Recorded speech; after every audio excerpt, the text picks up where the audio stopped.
Halo Sobat Denok Ayu semua, terima kasih karena masih setia menunggu video-video terbaru dari Denok Ayu Novel. Jangan pernah lupa ya untuk selalu subscribe, like, and comment, agar Denok semakin semangat upload videonya.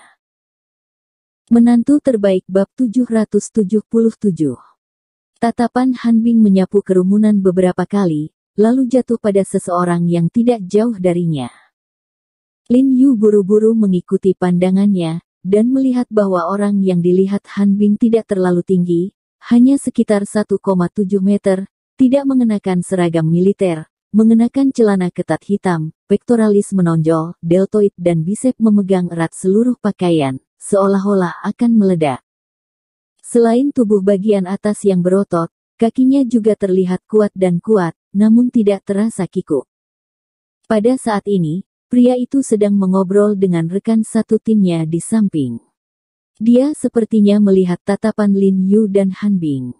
Dia tiba-tiba menoleh dan melihat ke arah Lin Yu dan Hanbing, dan matanya langsung bertemu. Lin Yu dan Hanbing tidak bisa membantu tetapi tercengang, terutama ketika Lin Yu melihat wajah berkulit gelap pria itu yang terdefinisi dengan baik dan ditutupi dengan bekas luka dari semua ukuran. Mereka tidak bisa menahan perasaan sedikit gemetar di hati mereka. Meskipun kulit gelap pria itu membuat bekas luka di wajahnya menjadi kurang jelas, sebagai seorang dokter, Lin Yu masih menilai dengan akurat bahwa selain luka pisau dan luka bakar, pria ini telah terkena peluru. Ada bekas luka melingkar seukuran kacang di kulit wajah kirinya, dan tulang di bawah bekas luka agak cekung, yang jelas bekas-bekas kena peluru. Dipukul di wajah dengan peluru masih bisa bertahan, yang pasti mengejutkan orang. Melihat tatapan aneh Lin Yu dan Hanbing, pria berwajah hitam itu memandang Lin Yu dan Hanbing dari atas ke bawah, lalu berbalik dan berjalan cepat ke arah mereka. Dia sorok. Lin Yu menoleh dan berbisik kepada Hanbing untuk mengkonfirmasi lagi. Ya, saya telah membaca informasinya, itu dia. Hanbing mengangguk, seorang master seperti Sorok, dia secara alami harus memperhatikan. Tan Kai di belakang mereka berdua secara alami juga tahu Sorok. Ketika dia melihat Sorok mendekat, kulitnya tidak bisa membantu tetapi berubah, tetapi dia mengertakkan giginya dan menunjukkan ekspresi tenang.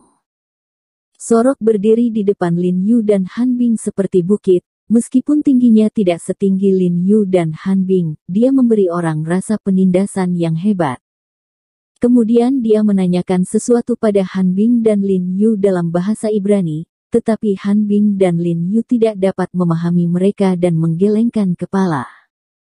Sorok tersenyum, mengarahkan jarinya ke Lin Yu, lalu menunjuk pada dirinya sendiri, mengepalkan tinjunya di kedua tangan dan menyentuhnya jelas. Dia bertanya apakah Lin Yu adalah lawannya. Lin Yu menggelengkan kepalanya tanpa daya, lalu menunjuk ke Tan Kai di sampingnya. Sorok segera mengangguk dan mengulurkan ibu jari ke Tan Kai, tetapi segera, dia membalikkan tangannya dan mengarahkan ibu jarinya ke tanah, dengan senyum menghina di mulutnya. Jelas, Tan Kai terlihat seperti ini. Lawan yang biasa-biasa saja dan penakut sebelum bertarung tidak akan bisa melihat matanya sama sekali. Lin Yu dan Hanbing terlihat murung dan dingin saat melihatnya, namun tidak ada hubungannya dengan Sorok. Dengan kemampuan Tan Kai, dia benar-benar tidak bisa mengalahkannya. Dia berada di dalam ring dan hanya bisa dibantai.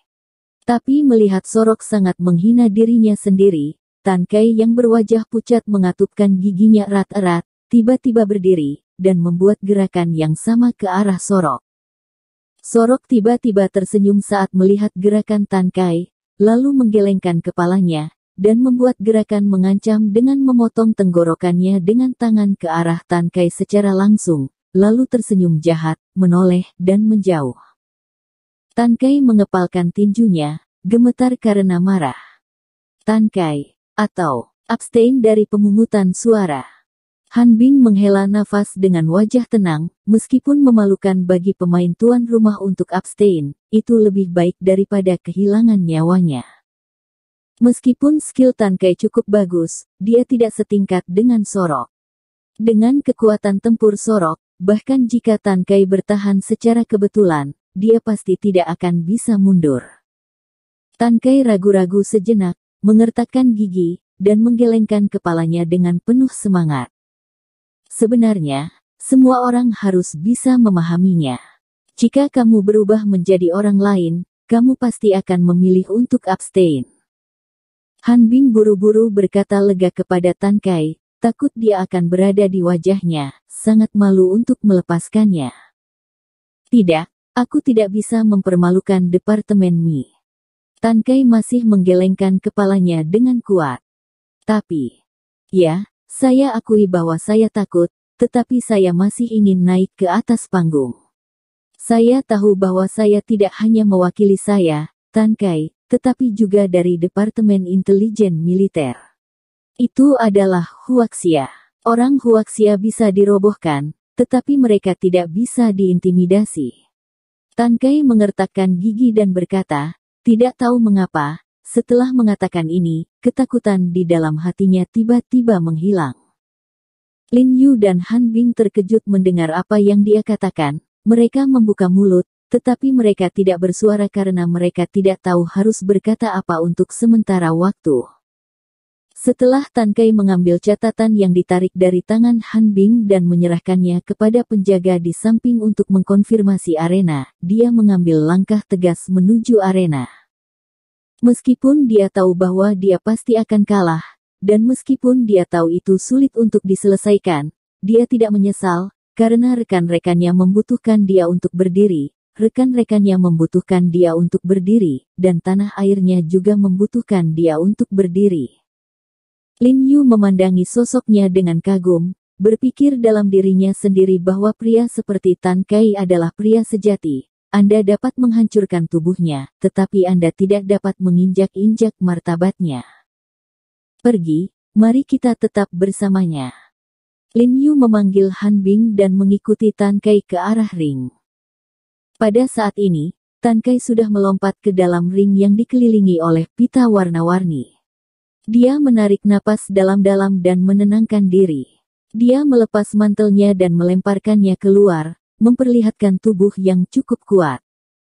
Sorok juga telah melepas celana ketat abu-abu di luar saat ini, dan melihat bahwa dia hanya mengenakan rompi hitam di dalam, melilit tubuhnya dengan erat, menonjolkan sosoknya yang kokoh.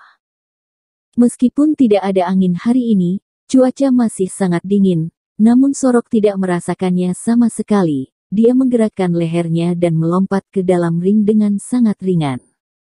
Ekspresi Lin Yu dan Han Bing sedikit berubah ketika mereka melihatnya. Mereka tidak menyangka Sorok memiliki sosok yang kuat, tapi dia sangat lincah. Dia bahkan lebih fleksibel dari Tan Kai, dan saat ini sosoknya tidak sejajar dengan Tan Kai. Pada saat ini, para pemain yang lewat melihat bahwa Tan Kai telah mengambil Sorok, mereka tidak bisa menahan diri untuk tidak menundukkan kepala dan tertawa. Berbisik bahwa Tan Kai tidak beruntung, mereka telah mempelajari informasi tentang Sorok sebelum mereka datang. Secara alami mengetahui bahwa kekuatan Sorok luar biasa, saya tidak menyangka bahwa yang pertama menghadapi Sorok adalah orang Cina. Namun, mereka semua sangat ingin berpartisipasi dalam kompetisi mereka sendiri, dan tidak ada waktu untuk tinggal di sini untuk menonton kegembiraan. Jadi tidak ada yang berhenti saat ini, hanya Lin Yu, Han Bing, dan Bai Rentu dan Bu Cheng yang berdiri di sekitar ring. Saudaraku Tan, ingat, jangan berkelahi dengannya dengan kekerasan, cobalah untuk menghindarinya, serang lebih banyak di bawah tulang rusuk, leher, dan rahangnya. Lin Yu melirik Sorok dan mengingatkan Tan Kai dengan wajah tenang bagaimanapun. Sorok tidak bisa mengerti bahasa Mandarin, jadi dia tidak menghindar untuk berbicara. Tahu. Tan Kai mengangguk dengan penuh semangat, dan menurut apa yang dikatakan Lin Yu, dia melirik beberapa tempat yang relatif lemah di Sorok. Kali ini, seorang wasit berseragam wasit hitam kelabu dan seorang penerjemah datang menghampiri. Wasit langsung membacakan peraturan lomba. Tidak ada time out selama pertandingan, hingga pemenang dirobohkan atau seluruh badan dirobohkan. Keluar dari lingkaran akan dinilai negatif. Jika ingin menyerah di tengah jalan, Cukup ketuk tanah 2 kali dengan cepat menggunakan tangan. Penerjemah segera menerjemahkan kata-kata wasit ke dalam bahasa Ibrani, dan Sorok mengangguk dan berkata tidak apa-apa. Oke, mulai. Wasit melirik arlojinya dan melambaikan tangannya sebagai tanda dimulainya kompetisi. Begitu suaranya turun, Tan Kai, yang sudah siap untuk pergi, menginjak keras di bawah kakinya, tiba-tiba bergegas keluar, dan menghantamkan tinjunya ke tenggorokan Sorok. Dia tahu bahwa untuk menghadapi pemain seperti Sorok, dia harus terlebih dahulu. Ketika Sorok melihat ini, matanya menyipit. Pada saat tinju Tan Kai menyerang, tubuhnya berkedip tajam, dan dia dengan cepat mengangkat tangannya, menekuk lengan bawahnya, dan menjepit lengan kanan Tan Kai dengan kekuatan. Itu sangat besar sehingga lengan kanan Tan Kai mengeluarkan suara teredam. Kulit Tan Kai berubah tiba-tiba, dan reaksinya juga waspada. Dia melihat tulang rusuk kanan Sorok terbuka di depan matanya, dan siku kirinya menghancurkan tulang rusuk Sorok beberapa kali, tetapi Sorok tidak peduli, dingin.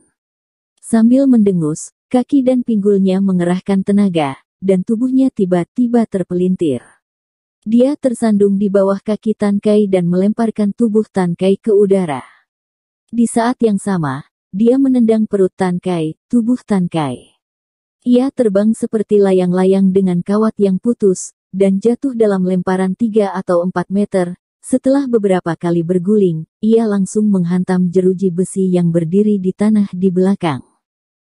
Tan Kai buru-buru meraih batang baja, dan kemudian dia tidak membiarkan tubuhnya keluar, tapi tenggorokannya manis, dia masih tidak mengenalinya dan dia muntah seteguk darah. Jelas, tendangan berat Sorok sangat menyakitinya. Tan Kai menyerah. Melihat perbedaan kekuatan begitu besar, ekspresi Han Bing langsung berubah, dan dia buru-buru berjalan di sekitar sisi Tan Kai dan buru-buru menasihati. Menyerah. Tan Kai menyeka darah dari mulutnya dan berkata sambil tersenyum, aku belum mati. Begitu suara itu jatuh, dia menyangga tangannya di tanah, menendang kakinya, dan bergegas menuju Sorok lagi.